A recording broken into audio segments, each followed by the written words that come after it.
testing audio, testing video. What's going on, everybody? How is everyone? It's about 5 p.m., which tells me that it is time for some Slay Security Plus. I see Christopher Whitlock in chat. I see DJ BSEC, Matthew Pelkey, DJ BSEC again, John Vitucci, Space Tacos. Got some of the Simply Cyber family, super cool. Heard. What's up, John Vitucci, aka Blitz? Whoop whoop. I hope everyone's doing very well on this Thursday. It's been a pretty good day for myself. Moderated some Simply Cyber this morning, and I had my first phone interview for a pen test role that I'm applying for. It was an interview experience that was pleasantly surprising. I'm not going to dox anybody, obviously, because I'm in that phase. But the person who did the interviewing asked questions that I haven't gotten in a job regarding cybersecurity before. And it was really refreshing to see HR done differently. So that's cool. And that's not a plug. If you're watching, that's cool. And if not, then, well, you did a great job. And it was fun, at least on this first call. So that's been a really good experience. Chris Whitlock says music's going to make him go to sleep. Got to keep it mellow in case these questions are coming too hot for you. We don't want you to overheat. Hey, Regina Franklin, good to see you. It is good to see you. 5 p.m. This guy in the past, man. It's 6 p.m. Ha, yeah, where you're at. How was your week so far, chat?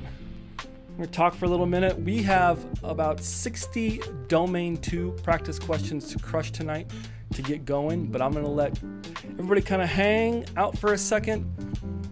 I want to remind everybody that Slay Security Plus is brought to you by Simply Cyber. So whether you're trying to level up, jump into the career, level up in your current career in cybersecurity, jump into a career in cybersecurity, plug into simplycyber.io. I've got links in the description, and we'll find out a little bit more about that during our mid-roll buffer. Stinger. Music is a tad loud, moderators are telling me. Let's bring it down. Boom. Tell me if that's better, mods. Thank you.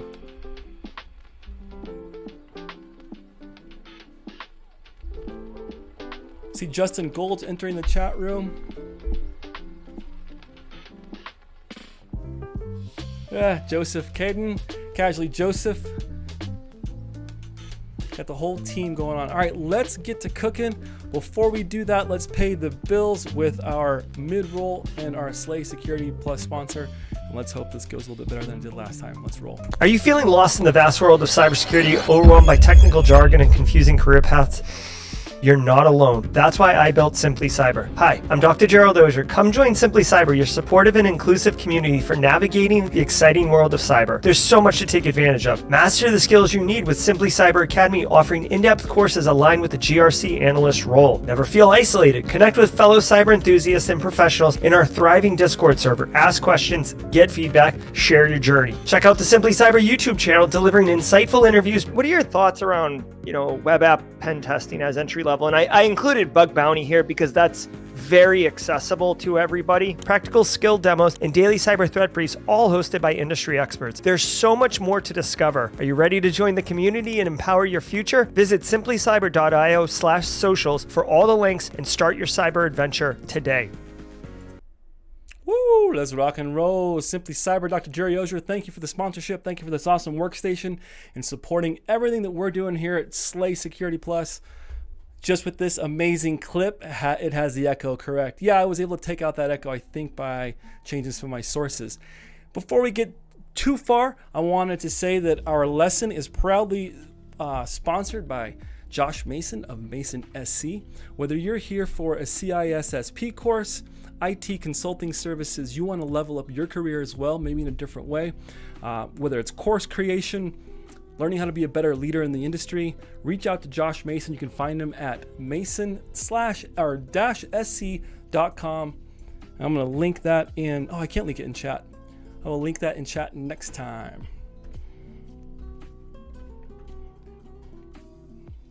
Like I said, let's rock and roll this. Something I want to talk about before we get started is I'm really, really excited. We're going to be rocking Professor Messer's question series, probably for the foreseeable future, and the reason being it's the absolute best. I want to make something very clear before we get started. I am not sponsored by Professor Messer. He did not pay me to say these things. I paid for these practice tests with my own money, much like I paid for the CompTIA Security Plus book from Packet Publishing by Ian Neal with my own cash. They're the best practice questions in the business when it comes to being the closest to the real deal as far as syntax, CompTIA speak, and then difficulty as well. They're $30 for the notes, $30 for the practice tests, and they are absolutely the best. They are the best. So we're going to rock with that this evening, the Professor Messer exams. Let's get started.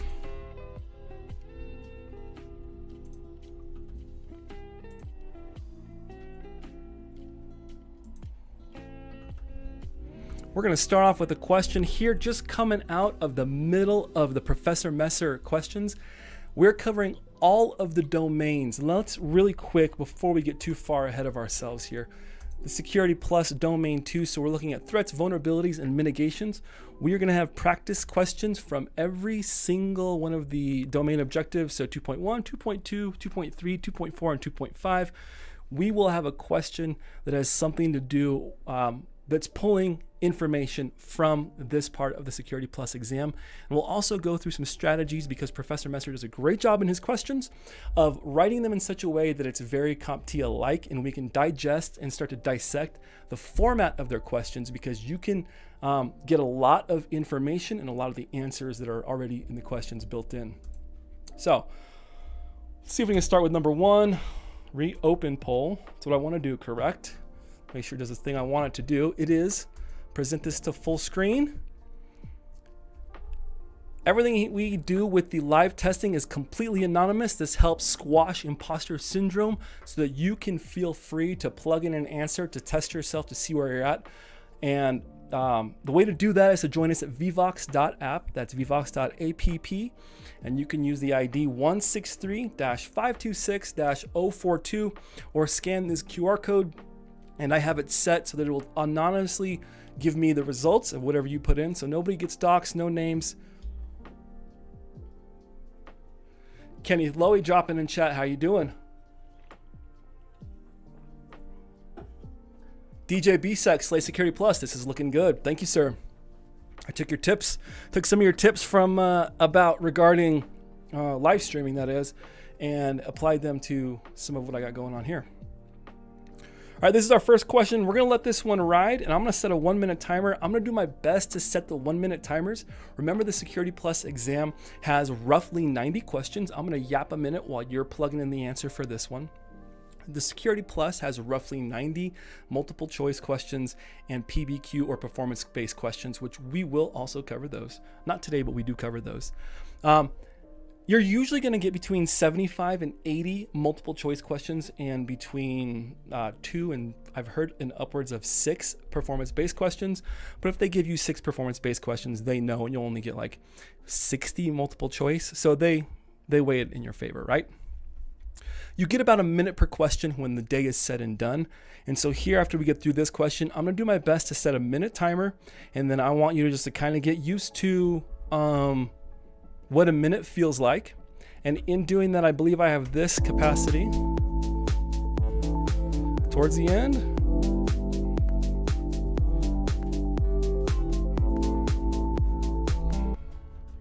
And we can do that, shut it down. Survey says, organized crime. You're already learning which one of these threat actors would most likely to attack systems for direct financial gain. Our options are A, organized crime, B, hacktivist, C, nation state, or D, shadow IT. From our studies and what we understand about threat actors and how they operate, organized crime is going to be typically the ones, the threat actor group that we see that's going to attack specifically for financial gain. And one thing as we navigate Security Plus, I want us to drill into our heads. CompTIA does not care if you know of a better answer from a different exam. They don't care if you've been in the industry and maybe you know the answer and it's different to you. What CompTIA cares about is, do you know the answer for the question that they are asking given the provided answers? Because the answer is right here. It's one of these 4. They're not asking you to come up with something completely different. They're asking you to come up with the answer, extract the information from the studying you did, and tell them of the 4, which one best fits the scenario or question they're giving. I've seen a lot of people fail because they went in maybe with previous experience, or they took CC, all the beginner certs that I'm going to just say it right now, nobody cares about. They spent so much time in clouding their head with all this stuff that when they got to Security Plus, there was some noise, right? We want to focus through that noise, and we want to focus on what CompTIA is looking for. Let's roll. All right, start the question.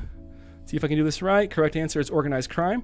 Why is it not hacktivists? Well, hacktivists typically aren't trying to get financial gain, and in fact, quite the opposite. Hacktivists typically are damn the man. Sorry, Kennedy. Boop. They're against that money, corporate greed. And so hacktivists are going to be defacing websites, possibly DDoS attacks, trying to bring something down, bring down the man.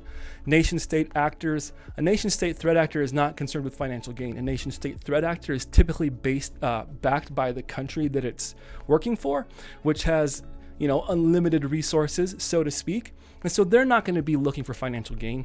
Shadow IT, we know what shadow IT is. And if you don't, shadow IT is our coworkers. It can be us if we're not careful. Shadow IT is anybody that's turning on devices, jumping onto the network, bringing in their own devices, bringing in things that are out of policy and setting them up without going through the proper protocols with their internal IT or MSP or cybersecurity department or SOC or whatever that looks like for your organization.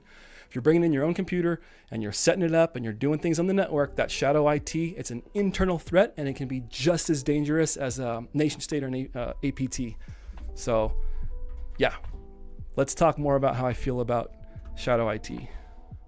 BSEC, tell us in chat how you feel about shadow IT. Christopher Whitlock, Margarita Giron is here. What's going on? Welcome to the party, pal. I'm in, says 573918. I was thinking 8675309. Let's go on to the next question. And timer go. Nope, 1 minute.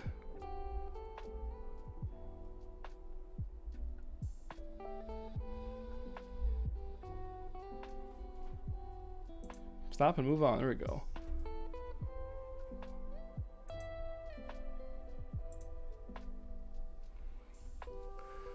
A user in the accounting department has received a text message from the CEO. This message requests payment by cryptocurrency for a recently purchased tablet. Which of the following would best, all caps, bolded, we're going to talk about that later, which of the following would best describe this attack? A, brand impersonation, C, watering hole attack, D, smishing, or D, typo squatting? And I'm going to restart the timer. Here we go. We got a minute. One thing. Grab a drink. Tonight's beverage sponsor is Celsius, by the way. No, I'm not sponsored by them. One thing that I cannot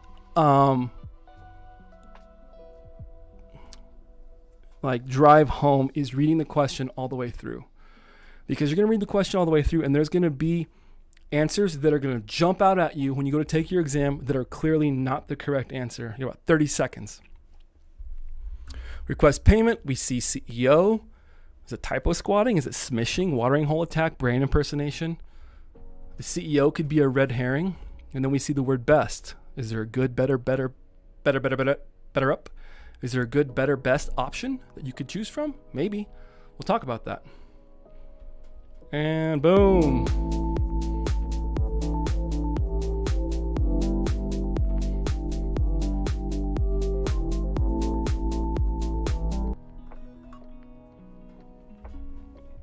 Smishing, and then we have 12% of the survey coming in with brand impersonation. Let's talk a little bit about these answers, these threats, actors, vulnerabilities, mitigations, and why the correct answers could be correct.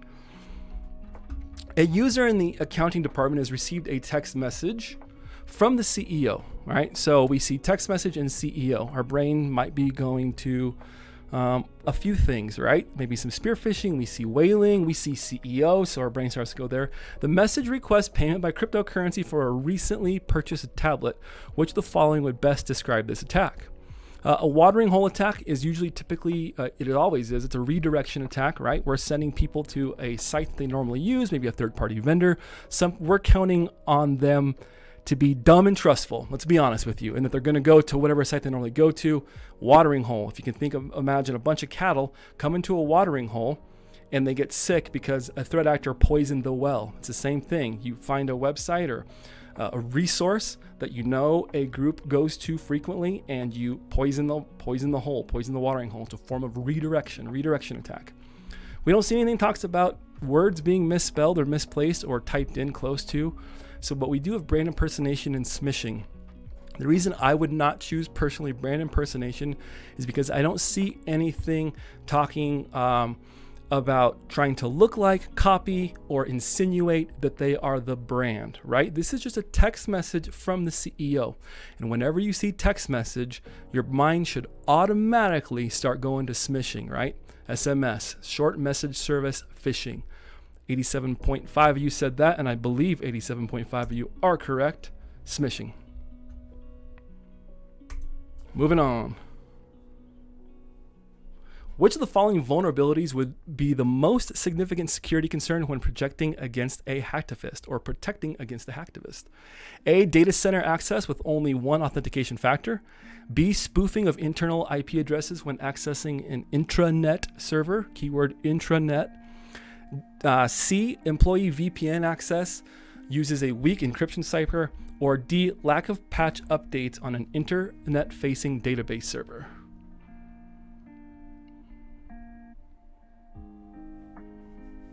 And I will start the timer now.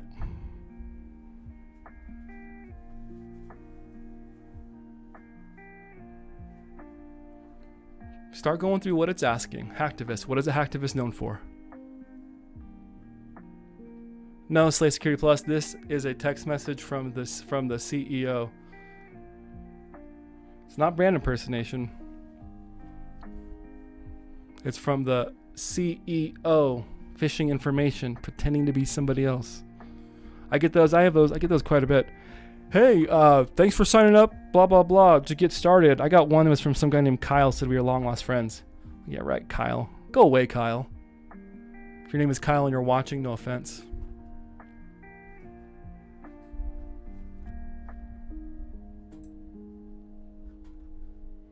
Hey, Justin Rohr, Tony Parrish on YouTube, Sugar Master, what's going on? Welcome. Looking at the chats over here. You got 5 seconds. I didn't do the timer, but you have 5 seconds. You have 5 seconds to comply. Here it goes.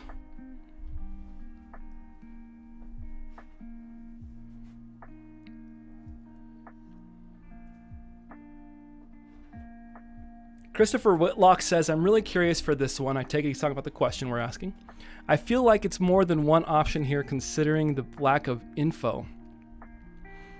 Well, we have most security concern when protecting against a hacktivist. What is a hacktivist known for? We can scratch off a few. A hacktivist typically isn't going to already have data center access, right? They're not going to be... that's not where we're looking to play, right? That's not going to satisfy the question. It's not common for a hacktivist to have data center access. Spoofing of internal IP addresses when accessing an intranet server. Again, we see internal IP addresses, and I'm only deducing the question and trying to tie it in with Security Plus, okay? Spoofing of internal IP addresses when accessing an intranet server is telling me, again, it's internal. Most likely spoofing of internal IP addresses are going to require a little bit more knowledge than I would think a hacktivist has, but I could be wrong. Employee VPN access uses a weak encryption cipher. And lack of patch updates on an internet-facing database server. I like that one. I see internet-facing and hacktivists are typically going to be a little bit more opportunistic. Most significant security concern, hinting towards impact. Impact, and if it would have said, take out the word hacktivist and put in APT. Take out hacktivist and put in unskilled threat actor or script kiddie. Take out any of that, take out hacktivist and put anything in, and then answer the question again. And that might help you kind of go through those answers.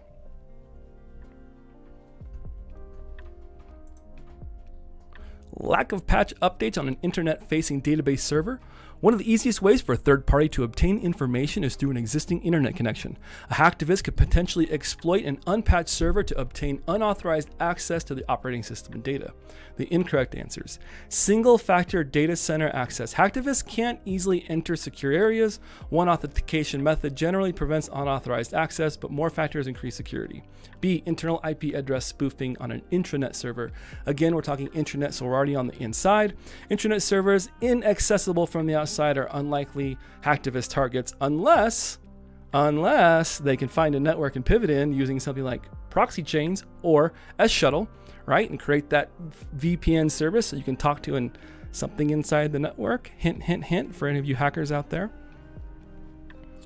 VPN access with weak encryption. Weak encryption is a vulnerability, yet exposing it requires capturing network traffic, possible on public Wi-Fi, but not the primary security concern.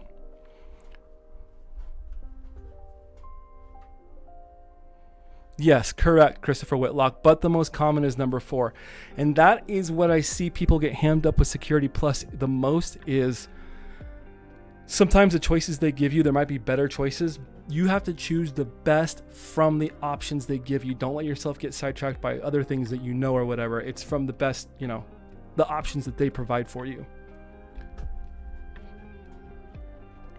I would love to take credit for this explanation, Christopher Whitlock, but that one, his hats off to Professor Messer.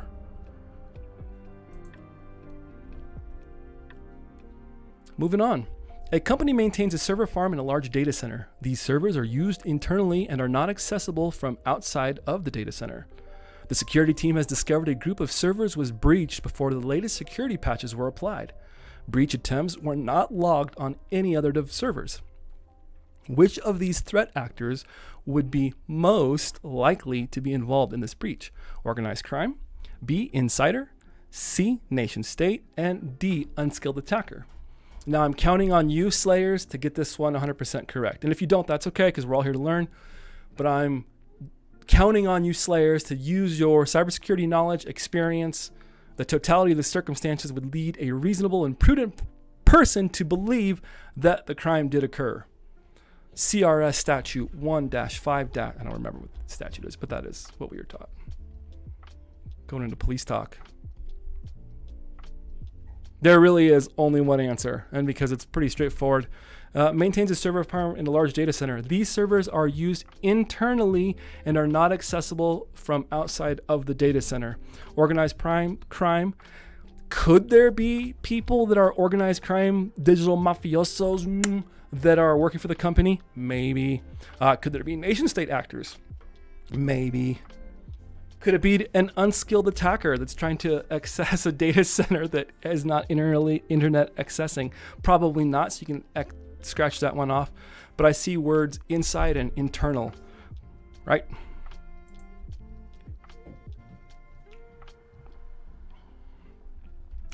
See, organized crime, and that's one. This brings up a great point. We're going to pause here.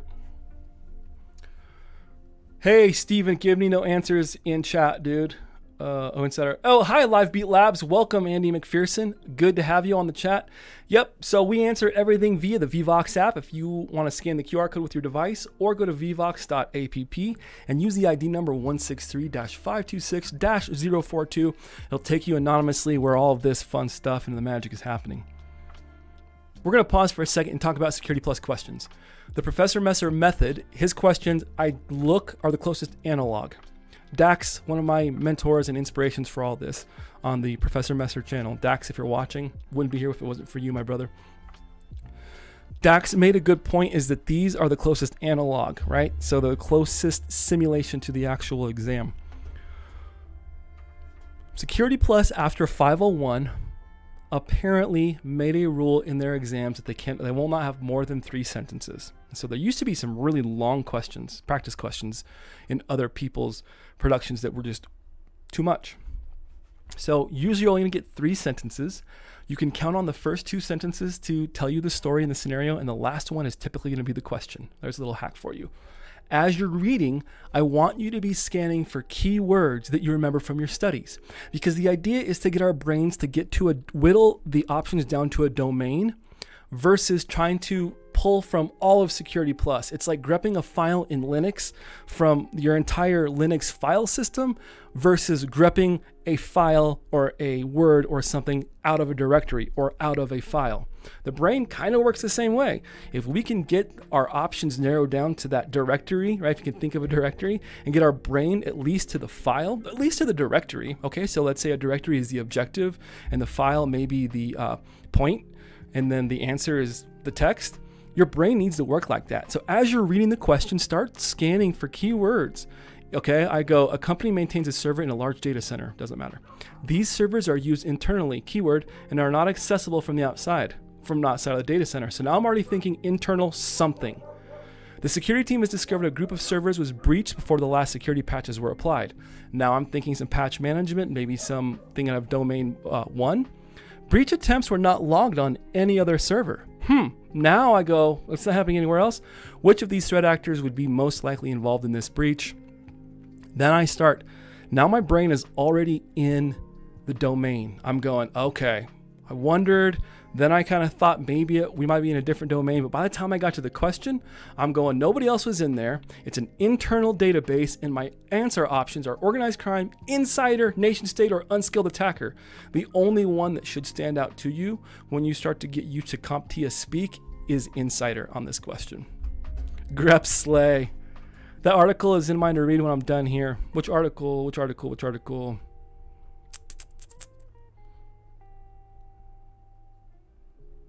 From a Google director. Cool. If we could post that or somebody share that article with me, that would be great. The correct answer is insider threat. And for the same answers that I discussed, Professor Messer discusses, this is just kind of coming from being in cyber for a little bit now and understanding this is some of the terminology that we see, but really CompTIA is looking for you to, again, to have a bird's eye perspective of cyber. CompTIA is not expecting you to be an expert, I promise, so don't get yourself worked up. An application team is provided with a hardened version of Linux to use with a new application installation. And this includes installing a web service and the application code on the server. Which of the following would best protect the application from attacks? This is a decent CompTIA question. I'm not going to say it's the toughest question, but it's a... Okay, DJ BSEC is doing what people do and then have a hard time with Security Plus because he's a professional. He's been in the business. He's a professional, right? So Slay Security Plus, DJ BSEC says. Servers that breach internally could have been hit from someone pivoting and they had no logs or the logs were deleted. But that is going deep. It is going deep. This is a great example of a little bit harder of a Security Plus question. And so if some of this terminology, hardened version of Linux with the new application installation, okay, and includes installing a web service and the application code on the server, if that string of concepts to you makes you go, wait a minute, I'm not supposed to be here. You are supposed to be here, so stay. But then when you're done with this video, go back and study your fundamentals on IT security and how computers talk to each other and the different services, web servers, file transfer servers, SSH, different services. And always keep in mind when we're talking ports, we're talking really services. As a hacker, we don't attack ports, we attack the service that's on a port. Run a backup server for the application is option number 1. Number 2 or B, run the server in a cloud-based environment. C, implement a secure configuration of the web service. Or D, send the application logs to the SIM via syslog.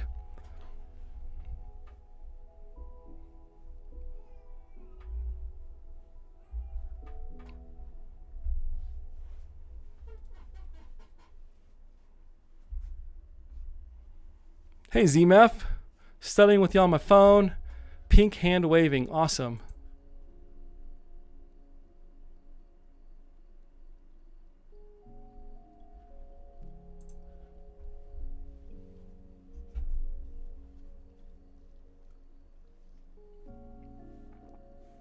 Half hour down, folks. We got another hour of questions. And whatever we don't finish today, I'm going to kindly ask our other instructor, Taylor Cyber Hamburglar McDonald, if he would finish, because it's really important we do a domain 2 review. And I also was thinking, and put me in chat if this is interesting to any of you. And if it's not, my feelings won't be hurt in the least bit.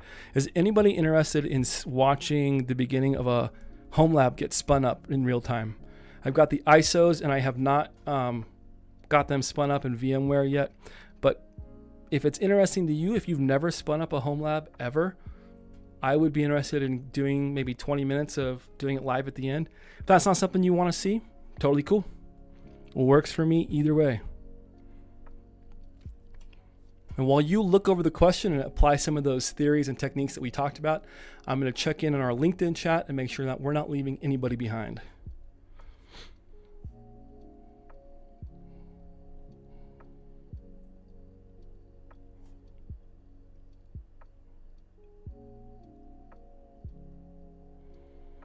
If you're watching Habib Baram, here it's 1 a.m. and I'm from Tunisia. Hey Habib, welcome from Tunisia. Welcome to Slay Security Plus here across in the States. It's awesome to have you. Thank you for staying up late in the early morning hours to be with us, because I say this time and time again, time is the most precious thing we have on this planet. Don't waste time studying. Don't waste time studying. Use your time building labs, spending time with friends and family, building a professional network, and getting hired. Cool. Good to see you on LinkedIn, everybody.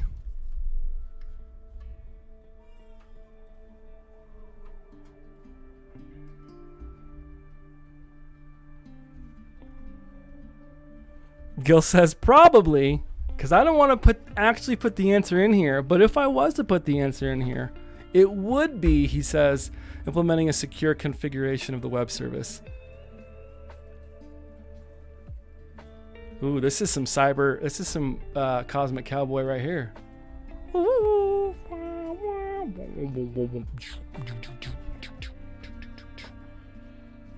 And survey says,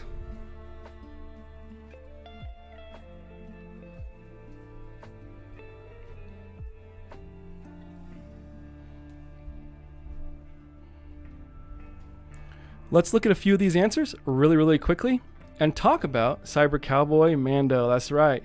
This is the way. This is the way. Or how he does it. I'm gonna find something. Let's look at why these answers are incorrect. Send the application logs to the SIM via syslog. This is asking us to protect the application. So protect, to me, protect means left of boom. When I see protect, I mean we're proactively doing something to prevent it from happening.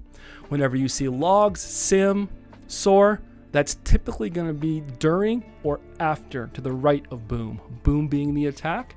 Everything to the left of boom is that preventative stuff. Everything in the middle is where all the hackers do the fun stuff. And everything to the right of boom is our IR cleanup, lessons learned, and everything. So D does not stand out to me because this word protect tells me ahead of time, and this word and this option is after the fact, so we can cancel that one off.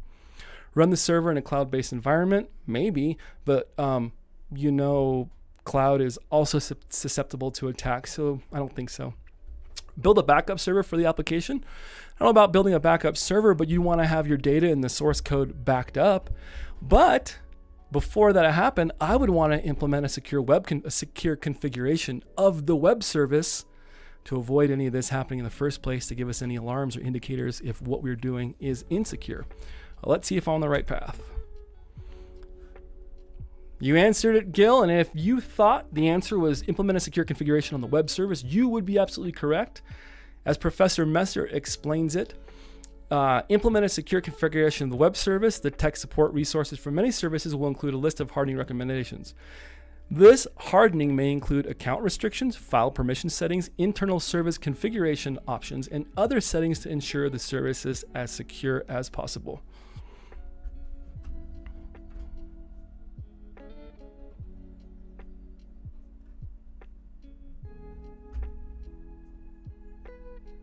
Sending logs to SIM is going to hell or going to tell. Just kidding. It's going to tell you what happened, not stop it. Exactly, team.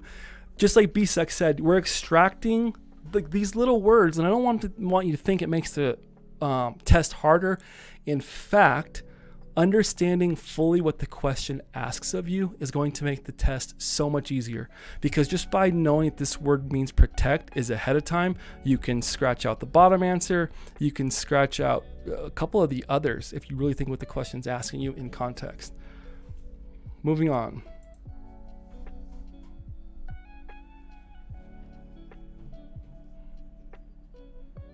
Which of these threat actors would most likely to install a company's internal application on a public cloud provider? Which of these threat actors would be most likely to install a company's internal application on a public cloud provider?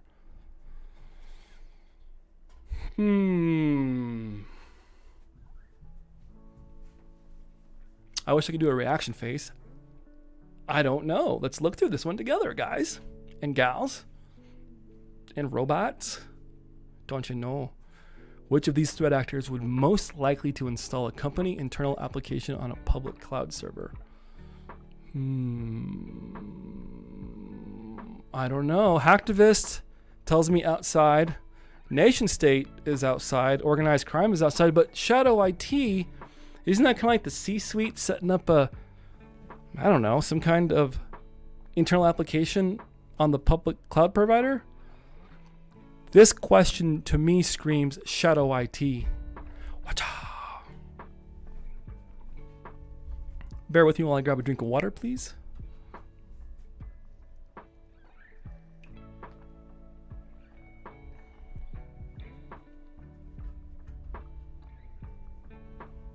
John Vitucci says, I feel with Sec Plus, if you think any more than one level deep, you're thinking too much. There are a handful of questions that may push you to the second level of thought, but I'm telling you folks, CompTIA wants you to have a basic understanding of the stuff they give you in the book, Professor Messer. They're not asking you to be champions of cybersecurity. You can pass Security Plus. It is by no means it's the ticket to a job. It is just the beginning. Don't waste time with Google Cert. Don't waste time with Udemy certs. Don't waste time in the mire of beginner town. Get your Security Plus so you can see what the cybersecurity landscape looks like. Find some mentorship, some people that are like-minded, and then start to find something in this industry that makes you tick and focus on it with sniper-like precision. You get your Sec Plus, you move on. Don't worry about Google. Don't worry about any of the others. None of those are DoD and nobody cares. Get Sec Plus. Build your community, then start getting your hands dirty. Home Labs, Hack the Box, Try Hack Me, Haiku, Anti-Siphon Cyber Ranges. Home Labs, volunteering, CTFs. Build your resume. Maybe start moderating somewhere. Come to me at Slay Security Plus and say, I want to get started in cybersecurity. I don't know how. Maybe I can create slides for you. Maybe we can talk about having me on as a guest or something. Wherever you are in your journey, you can do something to either A, give back, create yourself a living resume, or just contribute to be something, like I said, give back to something that's a lot bigger than you, man. That's my soapbox for the night, I think.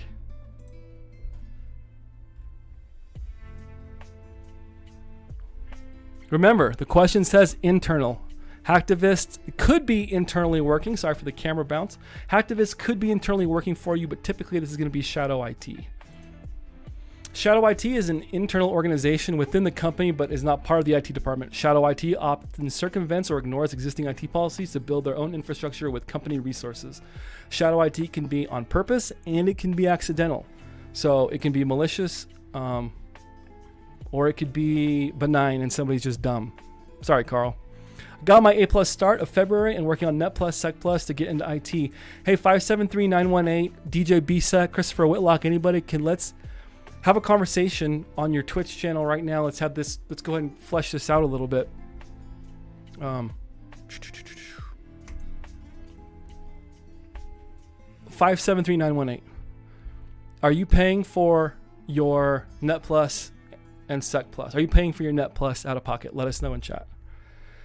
Because Professor Messer has all the knowledge you need for Net Plus absolutely free. I can't remember the exact quote if somebody Googled it and put it in chat, but Goodwill Hunting and Jason Alano said a great point. Don't spend hundreds or thousands of dollars on something. In Goodwill Hunting, he says that you could get basically for the price of a library card and some overdue fines. Don't pay thousands of dollars or hundreds of dollars for education that you could get by maybe paying $13.99 for YouTube Premium. We're in 2024. The information that you need is out there. And you don't need A+, Net Plus, or Sec Plus necessarily to get into IT. No, I got them for free from a government-funded course. Holler. Okay, cool. Well then, right on. Net Plus is hard. I studied for Net Plus to get the information before taking Sec Plus, and it is a lot of stuff going on. Some good fundamentals there. All right, back to the lesson at hand. Perfection is perfected, so I'll let him understand from a young G's perspective. And before, but I gotta find her, because you never know, she could be earning a man and learning a man, and at the same time burning a man. Now that's real up and real deal Holyfield. Tell him Snoop Dogg. D-O-double-G. A security administrator is concerned about the potential for data exfiltration. What does the word exfiltration mean? Let's use our vocabs. Exfil means to take out. So if data is in my hard drive and a bad guy exfiltrates it, they take it out. Data exfiltration is not good, right? And I'm not trying to talk down to anybody that's watching. I just want to hammer home the importance of just understanding some of these general industry terms, because they can answer the questions without thinking too hard, right? Just like Tyler says, work smarter. Which of the following would be the best way to prevent this method of data exfiltration? A security administrator is concerned about the potential for data exfiltration or data exfil using external storage drives. Which of the following would be the best way to prevent this method of data exfiltration? Create an operating system security policy to block the use of removable media. B, monitor removable media usage in host-based firewall logs. C, only allow applications that do not use removable media. And D, finally, define a removable media block in the UTM, or Unified Threat Management System. I'm not going to tell you, because we just talked about it, and I know Slayers, that you know this technique, but there's something in the question that immediately cancels out like two of the responses. There's a keyword that will tell you, that can immediately eliminate two of those answer options.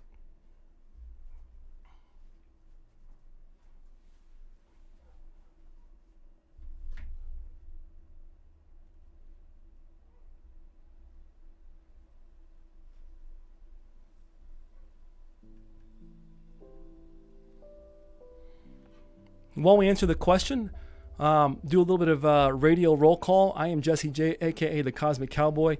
We are leading an initiative together called Slay Security Plus. It is a community-based initiative that is all centered around helping you pass your Security Plus by bringing you what I consider the top industry study guides for absolute free, so that you can get all this good study goodness without paying a single penny. You can start today and get that Security Plus, because quite frankly, the multiple choice certifications are absolute dog poop. And get Security Plus. Why I'm passionate about it is because I want to see you get your Security Plus to get that conversation with HR, so you can talk about all the wonderful things about you, what makes you tick, and why you're in cybersecurity.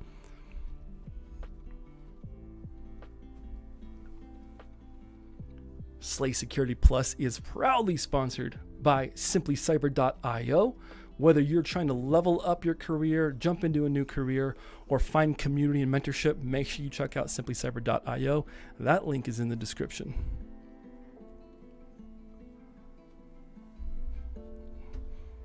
Okay, I can get the cat out of the bag. The key word is prevent. Prevent. Monitor removable media usage in host-based firewall logs. Logs are not preventative. Whenever you see logs, think of that as after the fact, okay? So it's not gonna stop anything other than your weekend, because you have to go through them now, okay? That's the only thing that's gonna stop, and hopefully it'll train whoever's operating the SOC that day to change those rules and all the good stuff that we talk about. But prevent is gonna cancel out the logs option right away. Define a removable media block in the UTM. We'll look through that one. Only allow applications that do not use removable media. Well, that doesn't make any sense, because that cancels out a lot of our workflow and just productivity for the day.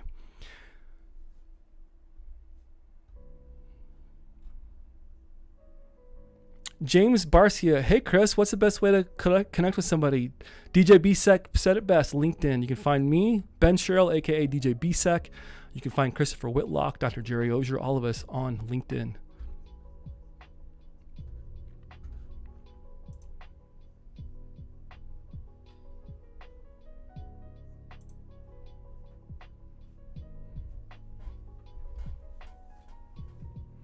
Okay, so we're 50%.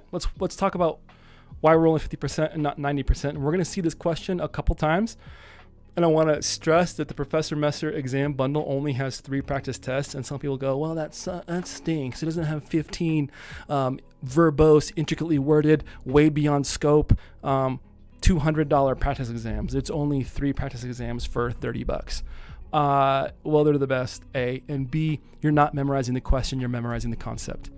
Just like with hacking, pen testing, same thing with blue teaming. Same thing with all of cyber. It's about the methodology, not the tool. Methodology, not the tool, right? You're talking concept, not the question. Don't memorize the question, memorize the concepts. Better yet, don't memorize the concepts. Understand why the concepts work within the concepts, within the concepts, within the concepts. I don't care if you have to go back to the TCIP Illustrated Volume 1 and catch up to get here now. Do what you got to do. Put in the grind time.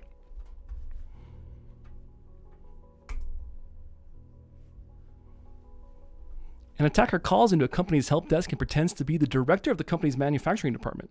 The attacker states that they have forgotten their password and they need to have the password reset quickly for an important meeting. What kind of attack would best describe this phone call? We've got A, social engineering, B, supply chain, D, watering hole, or C, on-path attack, formerly known as man in the middle.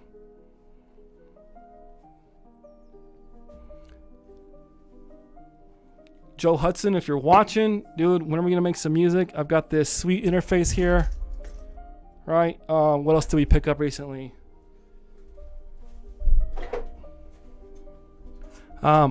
Last 2 years ago, I was in a touring country rock band. We just finished doing a regional tour. And my singer at the time, he is getting married now, and he's leaving the music industry. And I picked up his sweet Helix. And so we're going to start getting some, because this will go straight to my computer, my DAW. We'll start getting some live music here on SlaySec Plus, but that's some fun stuff I've been playing with. I would love to hack into the firmware of this thing and make it so I have some different options. I'm thinking about doing that, but I don't want to risk breaking this.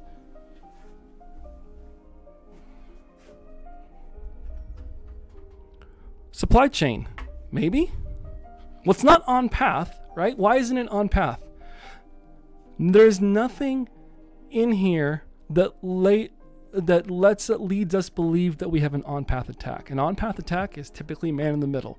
So whether that you're in somebody's web browser, you're on the network, you're intercepting traffic, typically an on-path attack is going to be coupled with a replay attack. I'm in the middle, I'm stealing your session cookies or your tokens, and then I come back later and I replay those. I was on the path, the same path that you are. I snagged your purse as you were walking by, and then you walked by, and since I was on that path with you, I'm now going to use your money or your card or whatever and get into your house or take your car or whatever, right? That's the concept of on path. This would probably be vishing if they gave us the option of vishing DJ BSEC, but unfortunately they didn't. They gave us social engineering, A, B, supply chain, C, watering hole, or D, on path. It's not watering hole because we're not talking any form of redirection, right? We're not looking at any kind of ARP poisoning, DNS poisoning. I don't see any redirect. So we can take off on path. We can take off watering hole. That leaves us with social engineering and supply chain. Pretends to be the director of the company's manufacturing department. The company of the manufacturing department director is not going to be in the supply chain. The supply chain is somebody maybe in that third party of the supply chain. The director is going to be directly working within. So that cancels all 3 of these out. Not that they couldn't have components of the correct answer, but again, CompTIA does say best, right? Turn my voice down. I feel like it's getting a little cracky online. This one is a straight up social engineering. Yep, you guys got it. Moving on.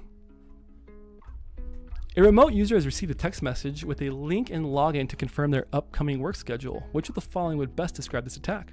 Brute force, watering hole, typo, squatting, or smishing?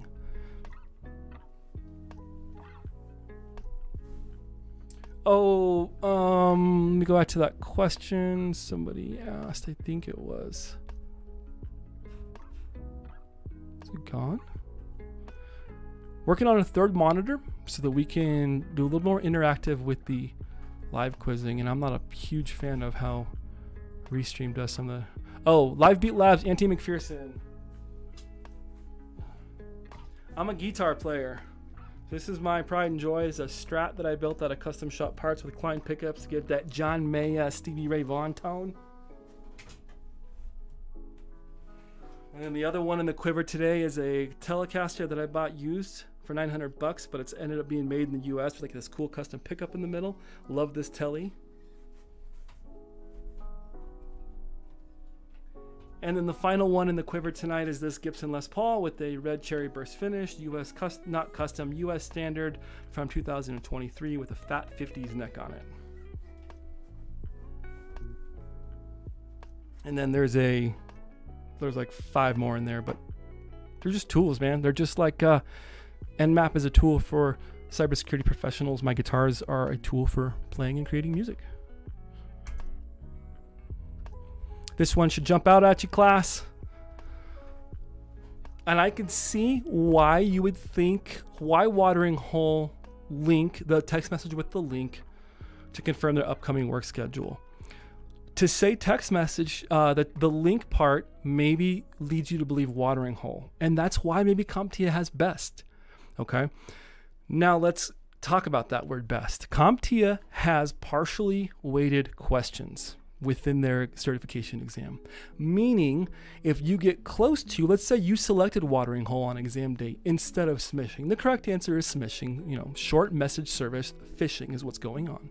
The correct answer is phishing. But let's say you selected Watering Hole.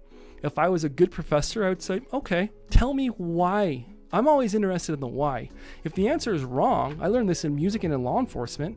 If you did the wrong thing, let's talk about what your methodology is. Why did you choose Watering Hole? And if you tell me, well, it said text message and I thought smishing, but then I saw a link and everybody worked at the same place and everybody would have gone to that link, that could be a redirection attack. And I would agree with you, and I think CompTIA would too, meaning that you'd probably get partial credit. I don't know what each question is worth, but let's say this one is worth 2. Let's say smishing is worth 2 points and Watering Hole is worth 1 point. If you answer smishing, you get the full 2 points. If you answer Watering Hole, you get partial credit, so on and so forth. CompTIA will not take away points for answering incorrectly. You can only get more points by answering them correctly. Why it's so important you answer every single question. Matthew Pelkey, I used to play trumpet in a band. I love me some horns in music.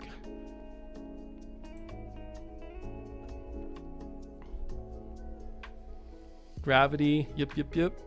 You have 7 sets of drums. Drummer, let's go, dude. Let's meet up in Deadwood or in Denver for the Simply Cyber live meetups and jam out. I know Joe Hudson from TCM, if you're watching, we got to jam. That's what got me on that tangent. All right, moving on. A company is in the process of configuring and enable host-based firewalls on all user devices. Which of the following threats is the company addressing? A, default credentials, B, vishing, C, instant messaging, or D, on-path attacks. A company is in the process of configuring and enabling host-based firewalls on all user devices. Which of the following threats is the company addressing? John Vitucci grabbing a bite to eat and be right back. Tonight is our traditional post-Slay Security Plus family Mario Party time. And while you're thinking about this answer, I'm going to give a quick shout out to the most important people in my life, my immediate family that's here in the house, my wife and my 2 kiddos, who have supported my cybersecurity journey from really the beginning up until now, from live streams, from my wife picking up extra shifts, missing out on a lot of our littlest ones coming up so that we could be here, so that I could create network and come up with all these wacky ideas. And so thank you. I know you're not watching, but I love you. And if it wasn't for you, we wouldn't be here and probably wouldn't have this awesome interview for a pen testing company. So hats off to my family. Chris Whitlock. I'm so excited for Wild West Hackin' Fest. Bro, I am telling you, if I had everything dialed up, I'd pull up some pictures, but life-changing, absolutely a life-changing experience. Not just because you get to hang out with like Jerry and the people in the industry that really inspire and influence us. Been in a touring band. I don't get sticker shock. I think people are people. Everybody puts their pants on one leg at a time, give or take. And so I just like meeting the people that have been there before us and the up-and-comers. It's a close-knit con. Man, you're going to love Wild West Hackin' Fest. John Strand, Anti-Siphon crew, get to jam out. Hoping to throw a sleigh jam down with Joe Hudson and John Strand. Epic.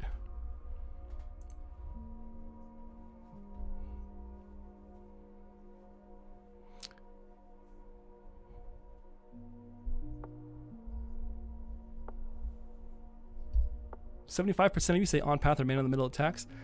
Instant messaging, vishing, or default credentials?" This is a good question. Host-based firewalls. What do firewalls do? What does a host-based firewall do on all users? What does a firewall do? Traffic. Right? Traffic. Controls traffic, the flow of traffic. From just deducing IT and cybersecurity knowledge, I don't think we're talking default credentials or vishing. We could be talking vishing because we're trying to prevent the traffic from these user devices. So vishing is great. Maybe we're trying to prevent on-path attacks, so that traffic flow, a threat actor being on the network. Let's see what the survey says. My vote, wow, that peaked. Sorry about that, folks. My vote is, I don't want to think too deep. Firewalls and all use vishing. Vishing has to do with traffic. You're getting, let's see. Instant messaging. Reaction face. Insert reaction face. Instant messaging is commonly used as an attack vector, meaning direction. And one way to help protect against malicious links delivered by instant messaging is host-based firewall. Okay. Default credentials users commonly use with unique credentials that are specific to the user. A host-based firewall would not identify the use of default username and password. Fair.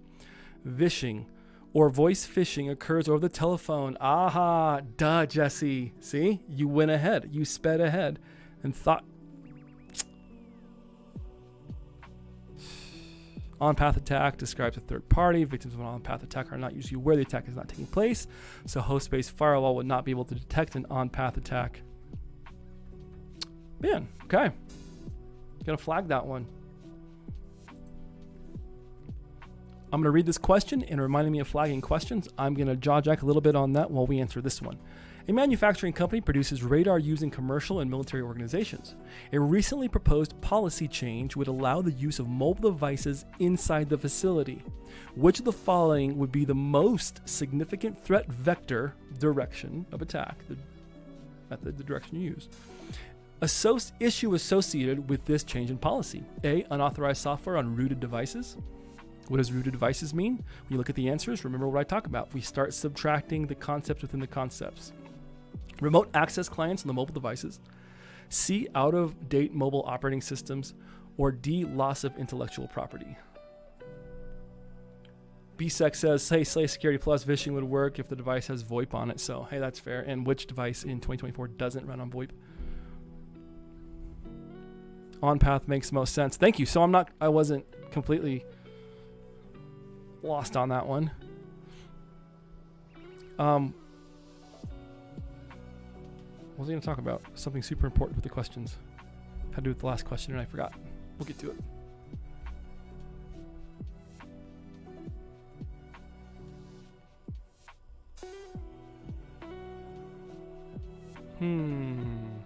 I know the answer for this one because I got it wrong when I was studying for Security Plus.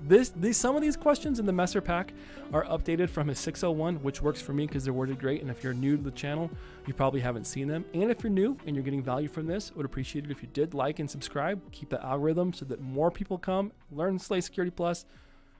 I'm not here for viewers. I'm not here for subs. I'm confident in my ability to get a job that's going to pay the bills. Everything Slay Security Plus does is for the community. So if you like, subscribe. If not, you might find somebody who else's is and share it with them. That's all we ask.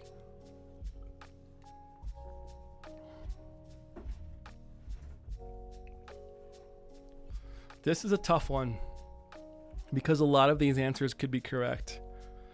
This is one of the Security Plus questions, and I got a couple of these when I took the exam that kind of make you think a little bit differently.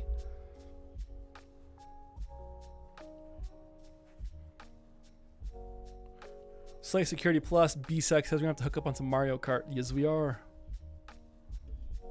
But still subscribe. Christopher Whitlock, you remind me, I don't know how long have you been like in the industry? Are you an old timer IT guy? Are you new? Tell us a little bit about your story. I know you a little bit from Simply Cyber and the conversations we've had privately on Discord.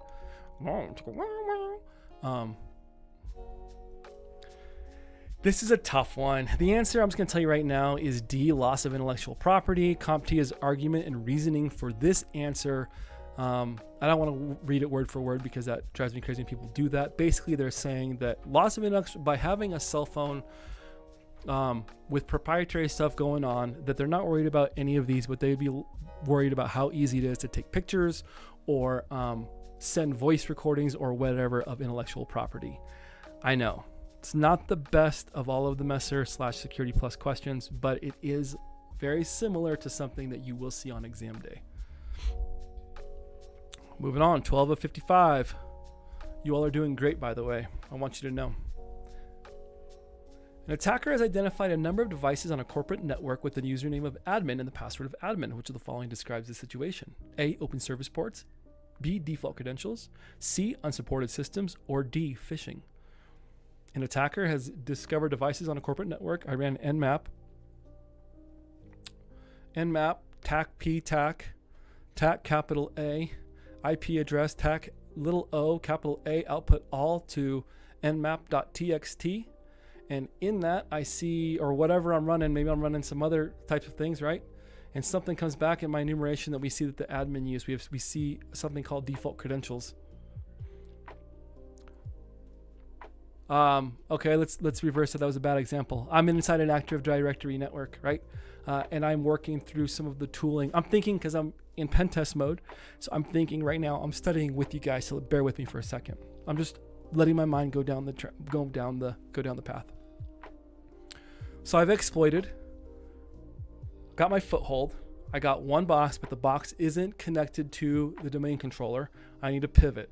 So I'm going to use S-shuttle to pivot, because I'm not confident with proxy chains. I'm going to use S-shuttle to pivot, run a scan, and see if there's any open shares. I'm going to basically see what the credential status is looking like through some PowerShell commands. Get, I have to think for a second. Look at my cheat sheet. But I'll be able to look at who the domain, I know what I'll do. I know who the domain admin is, and I can elevate my privileges. Okay.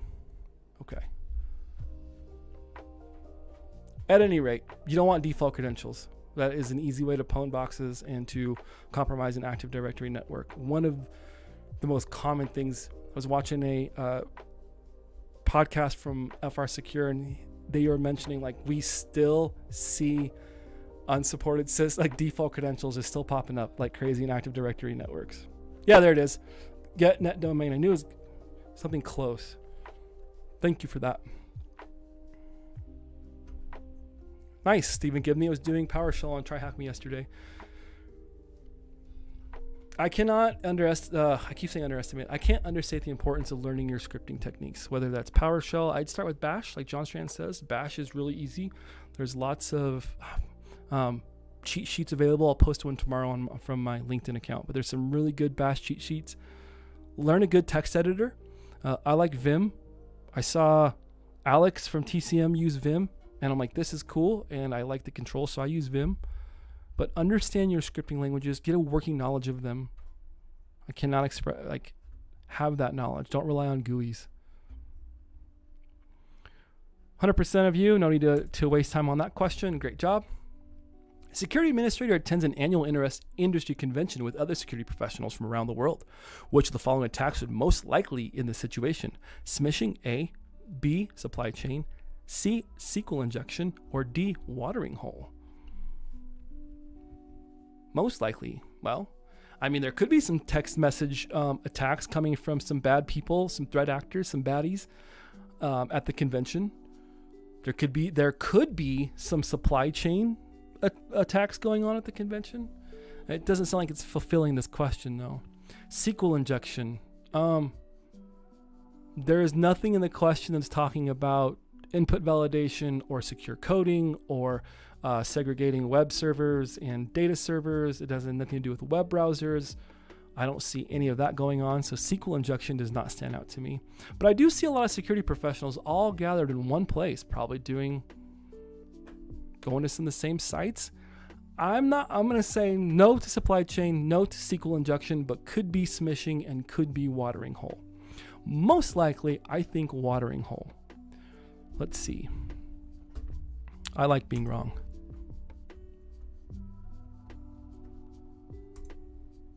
Correct answer is watering hole.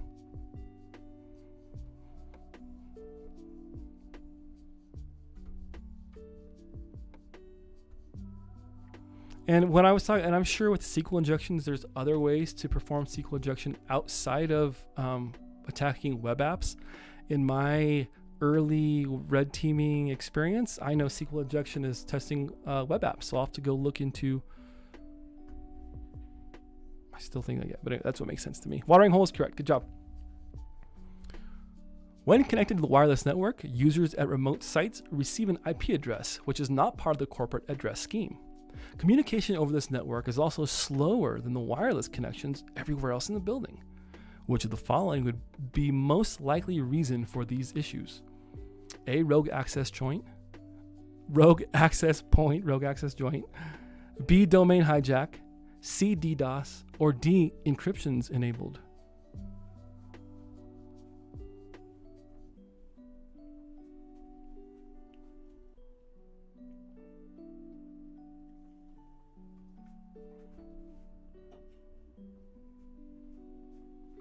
Pluralsight has some great PowerShell for cybersecurity, although Pluralsight isn't free. I'm okay with paid services as long as the value's there. I know, you're not going to SQL inject people at a conference. Exactly.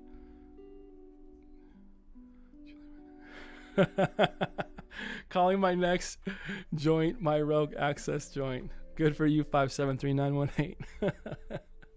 Whatever works.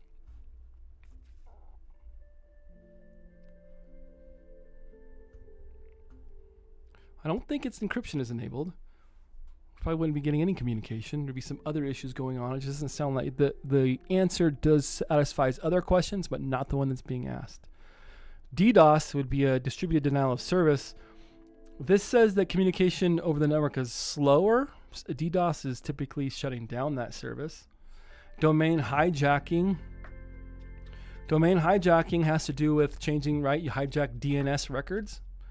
And so we're not quite there yet, but rogue access point to me satisfies this answer. I hear access point, I hear wireless network, IP address is not part of the address scheme. Keep reading, network is slower. That's what makes sense to me. What do you say, survey? Hey Raj, welcome to the chat. Welcome to the party, pal. Rogue access point is the correct answer. And the reason it's not a domain hijacking would be associated with unauthorized access to the domain name.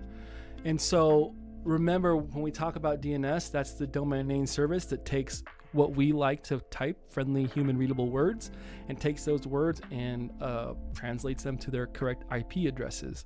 And so you would need to mess with DNS to do this attack, and that's not what the question is asking us. That's why that answer does not satisfy. I hope that explanation helps. A company's network team has been asked to build an IPsec tunnel to a new business partner. Which of the following security concerns would be the most important to consider? A, supply chain attack. B, unsupported systems. C, business email compromise. Or D, typo swatting.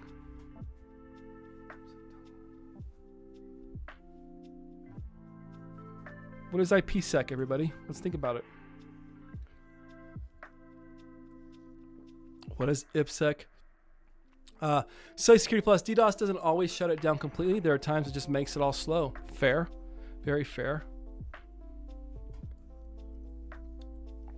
You're not wrong, BSEC. Definitely something to consider. IPsec tunnel. Thinking VPN? Right? Are we thinking VPN encryption? That's what I'm thinking.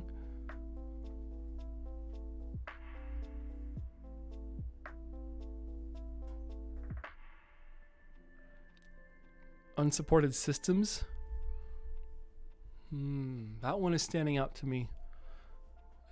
To a new business partner.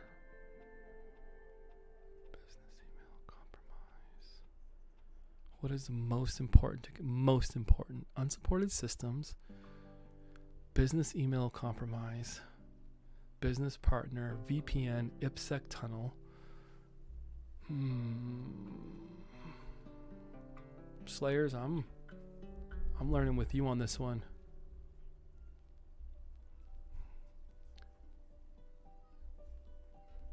Live Beat Labs, would you pretty please not put the answers in chat? If you could use the app that keeps people from lemming effect from people just guessing because of the answer in chat, and it helps prevent imposter syndrome. Because we here at Slay Security Plus, we slay imposter syndrome, we kick it to the curb. You got no place here, imposter syndrome. That's why we're here. Get learned up. Supply chain attack. I need to look at this one. I need to study this answer.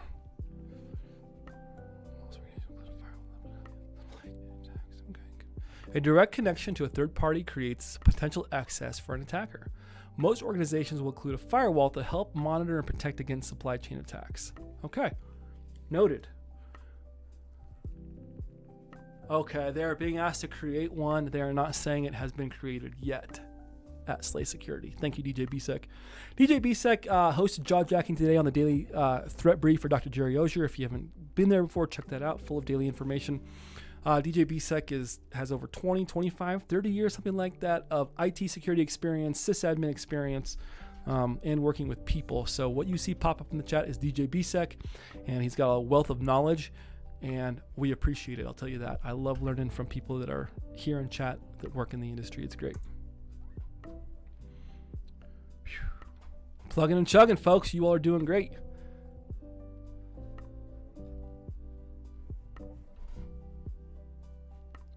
A common issue is weak or outdated security configurations. Older encryption standards such as DES and WEP should be updated to newer and stronger encryption technologies.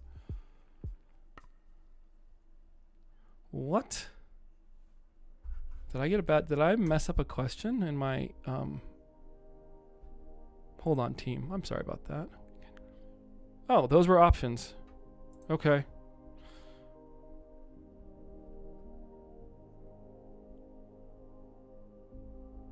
There's probably, I missed a part of the question, and I apologize here.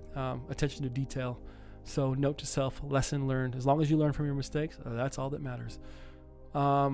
It's probably asking older encryption standards such as DES and WEP should be updated to use newer and stronger encryption technologies. Why would updating these encryption technologies, be, which is the most important reason? Which is the most important reason to prescribe these updates is probably what it's asking. And we saw the answer would be weak encryption.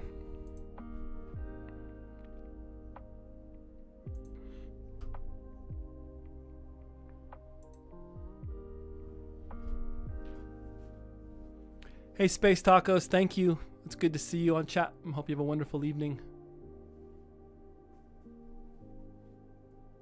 We forgive you this time. Thank you, sir. Thank you.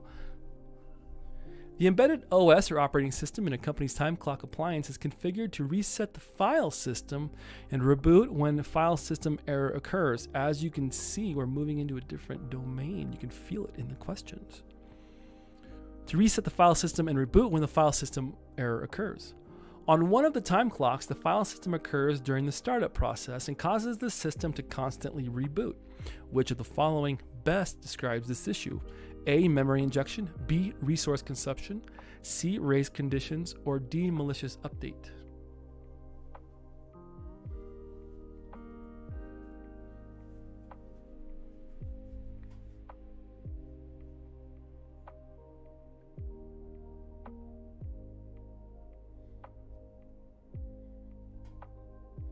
Taking care of our crowd here on LinkedIn. See if anybody's asked any questions. Nope.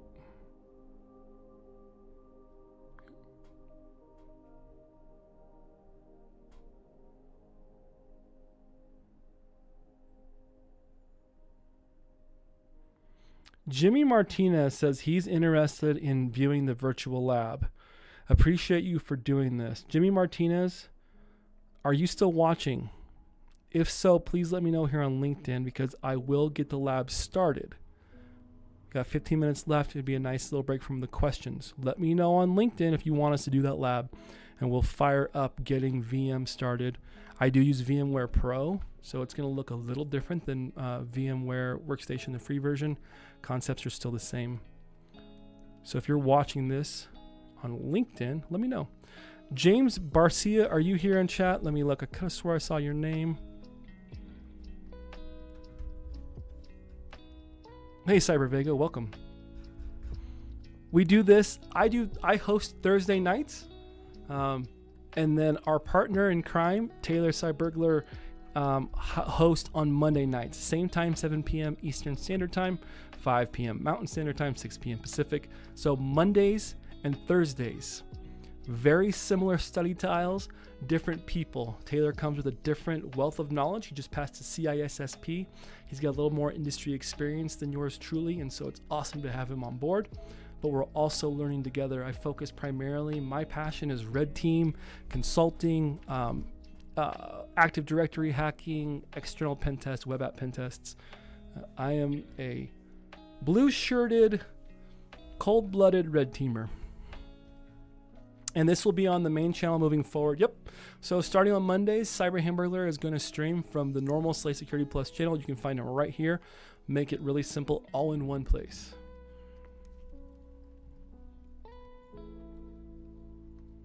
And I'm going to, honestly, I'm going to assume that he's still watching. And if not, maybe he can catch us on Team Replay. Let's go ahead and start getting this lab fired up in case he's watching. And we said we'd do it. So let's answer this question. Get VMware fired up. Got a few minutes. Let's get this lab going. Let's do it.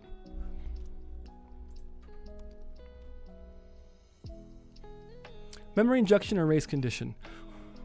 Whenever you see clocks or something happening with timing, your answer is always going to be race conditions. Race conditions really has to do with applications or processes are not checking with the other process before doing something, to put it into like just basic grand scheme of things. Okay, and so we see the system clock reboots, and then when one of the time clocks, the file system error occurs. So that tells me a race condition. Race condition occurs when two processes occur at similar times, usually with unexpected results. The file system problem can be fixed before a reboot, but the reboot is occurring before the fix can be applied. Rock and roll. Rock and roll.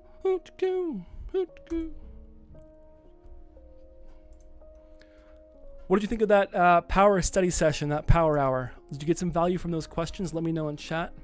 Those are Professor Messer's write-ups. Those are his questions and his explanations.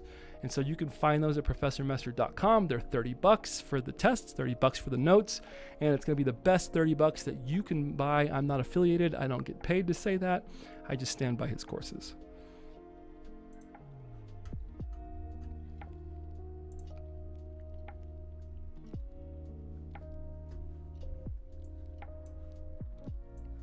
Bring over VMware. Where did I put those ISOs? My hard drive, that's right. Okay.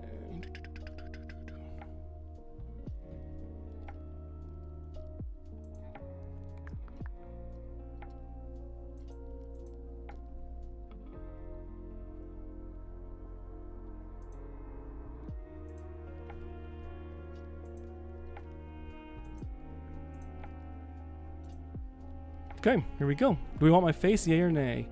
We'll have it in there for just a second. Oops. There we go. Okay, here we are. I have gone out to the internet. I have now downloaded VMware or VirtualBox. VirtualBox is free. Okay. I've already gone, and so I'm not, unfortunately, this is the Win ADHD lab from Black Hills that I'm working through. And here's my Kali box that I set up. We'll do another video, or maybe I won't, or there's some phenomenal YouTube on downloading, updating, and getting Kali up and fired. I'm not going to use any of my resources. You can see I'm running 16 gigs on the Kali box with 4 processors. Thanks to the sponsorship, we get an awesome streaming station that allows us to have some of these capabilities. But I'm going to get a new one fired up. So from your menu, and this would be the same, very similar layout on VirtualBox or just VM Workstation, and I'm going to create a virtual machine. When you see open virtual machine and create a virtual machine, a open virtual machine is a virtual machine that's already been configured and set up. It's just a virtual machine file.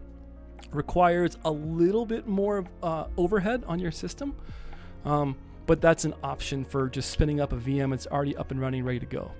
We're going to create a new virtual machine from scratch. We're using Welcome to the new virtual machine wizard. Go ahead and click on typical.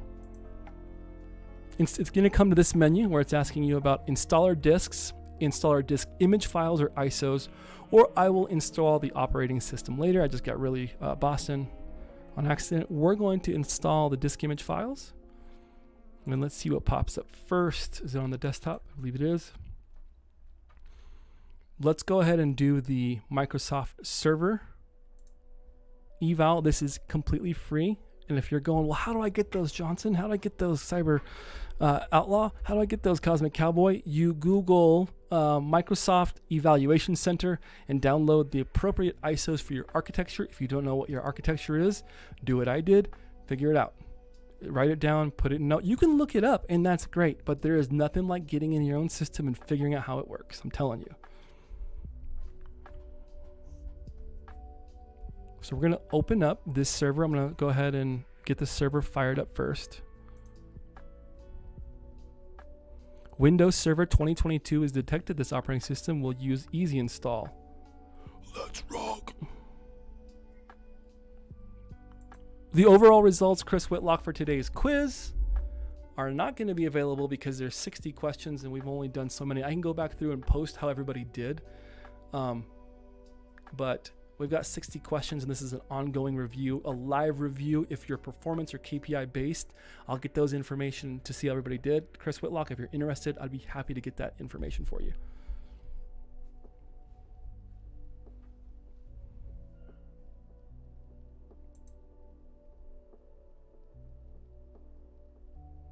I'm going to do Windows Server 2022, I believe. Full name, Slays, next. Okay, we're not going to go with the key because it's an evaluation. Now, if you keep this longer than 90 days, it's going to have some watermarks, I think, that say this is not a legit version of Windows. It says 60 gigs for the hard drive. Remember, it's going to use yours, but in the virtual one, just keep it at 60. You can go back and it won't actually allocate 60. This is just if you're going to save 60. And all we're using the server for is to set up a domain controller when it's that time. Customize hardware. Let's look. I like 2 gigs, 2 processors. Let's go ahead and take our Windows Server up to 4 gigs. Looks good. Give it a second. Oh, I missed the thing. Dang it, dang it, dang it, dang it. You've got to be quick on the draw and hit a key right when that pops up, or else we're going to have to reload it. Probably have to reload it. That's okay. Dang it. And here we go. We're literally opening up. It's just like we are opening up a Windows box at home. I mean, that's what we're doing. It's just in a hypervisor. A virtual machine. Yep, I know. I know. You know how many times I had to do this when I was setting up the Active Directory lab? Oh my gosh, for TCM. Did I get it? I think I got it, because my mouse is trapped.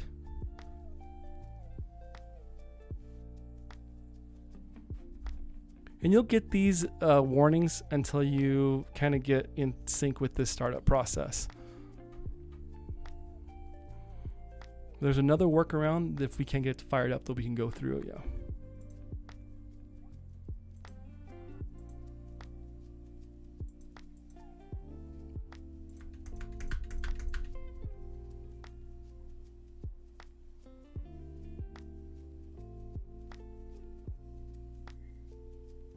All it's going to do is take us back to the setup screen. There's a tweak to get around this that Heath talks about in the lab. And we can actually, if it doesn't do it, okay, that's fine. Make sure that you can't find the Microsoft Cyber Service license terms. That's fine. Let's shut it down. Power off.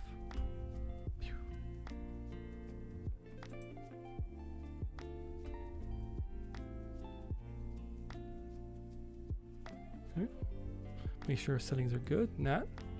So we're going, oh, what's the issue? How are we going to work through this? Well, figure it out.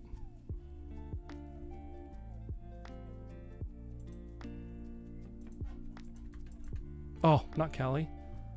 Nope. And then when you're in your workstation, you hit Control Alt, frees up your mouse. See if the computer can handle firing up. Oops. Nope. Go home. There's our Windows server. Let's try powering it on again.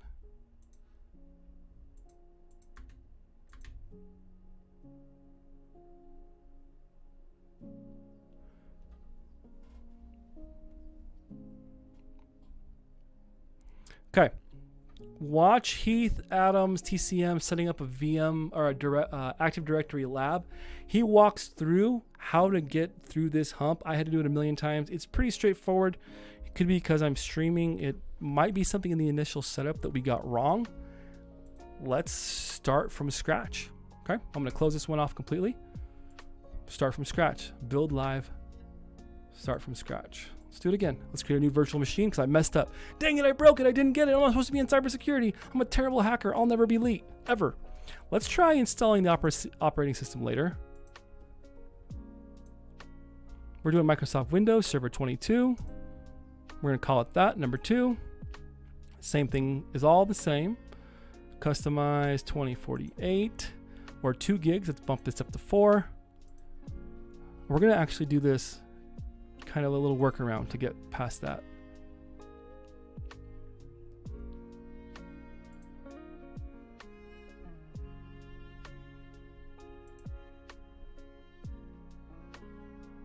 All right.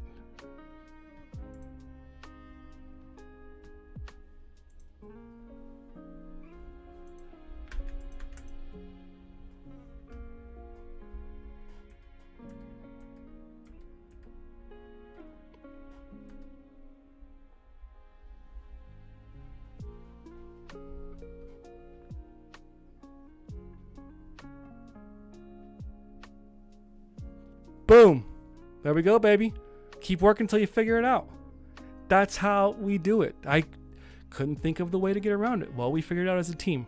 Try out Go. So set up your VMware, get the operating system loaded in, so server, whatever it is, and actually don't click that immediate ISO file. Click, you'll load it in later, and literally all you do is go back in what I just did. You can watch that on Team Replay. Then go back through and make sure you click in your button right when it goes. Now it should work. We should have bypassed that little, not registry key, but you guys know what I'm saying. Registration key, yeah. Standard evaluation. This option gets full Windows graphical environment. I'm going to go with recommended.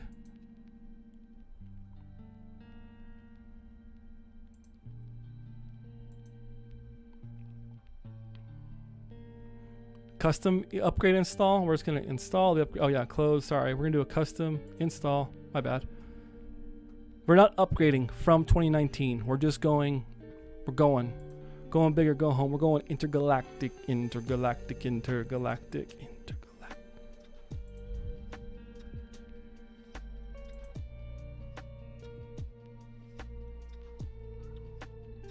going to install the operating system here on this hard drive.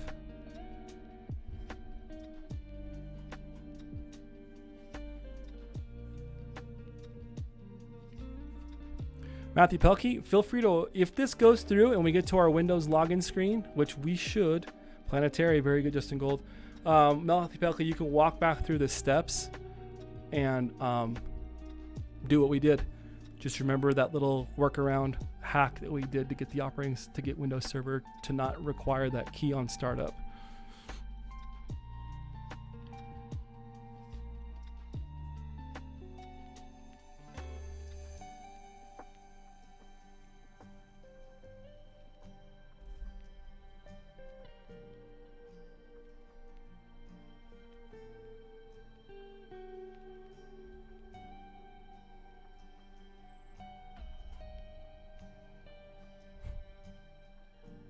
You ready? You ready, team?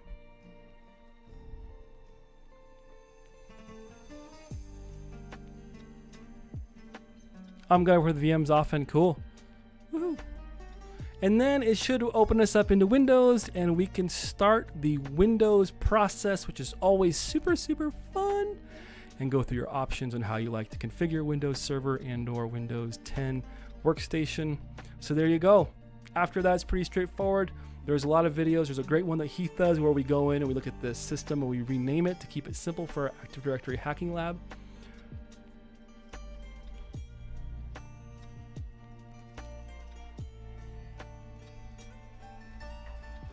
And it's Windows, so, you know.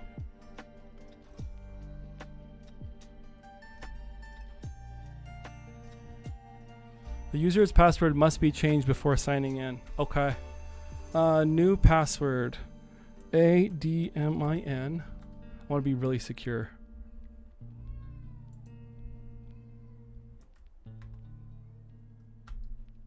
Does it not? Oh. Doesn't like that one. Or hit escape to cancel. Press Control-Alt-Delete to unlock. You're going to reach up here and send your VM a Control-Alt-Delete. Wonder why it's not taking.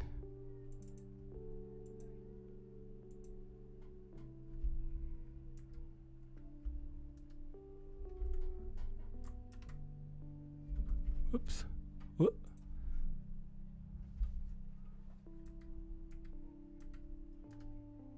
Okay, it's going to make us, let's see if it'll take that input. This is new. It didn't do this in 2019. Password. Enter new credentials for admin. New password.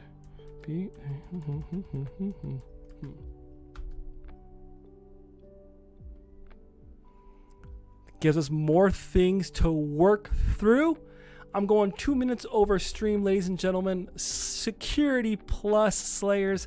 I want to thank you for your time tonight. I hope you found some value, whether it was building community, studying for your Security Plus, getting to see kind of what cyber security looks like and how you can be a part of this amazing industry. I'm going to get to the kiddos. 16 might be a little, 16 gigs might be used for all the tools of Kali. You guys are awesome, guys, gals. I am Jesse J, the Cosmic Cowboy. You are Slay Security Plus. You make up this community. Until next time, I'll see you tomorrow on Dr. Jerry's Daily Cyber Threat Brief. I'll catch you Monday.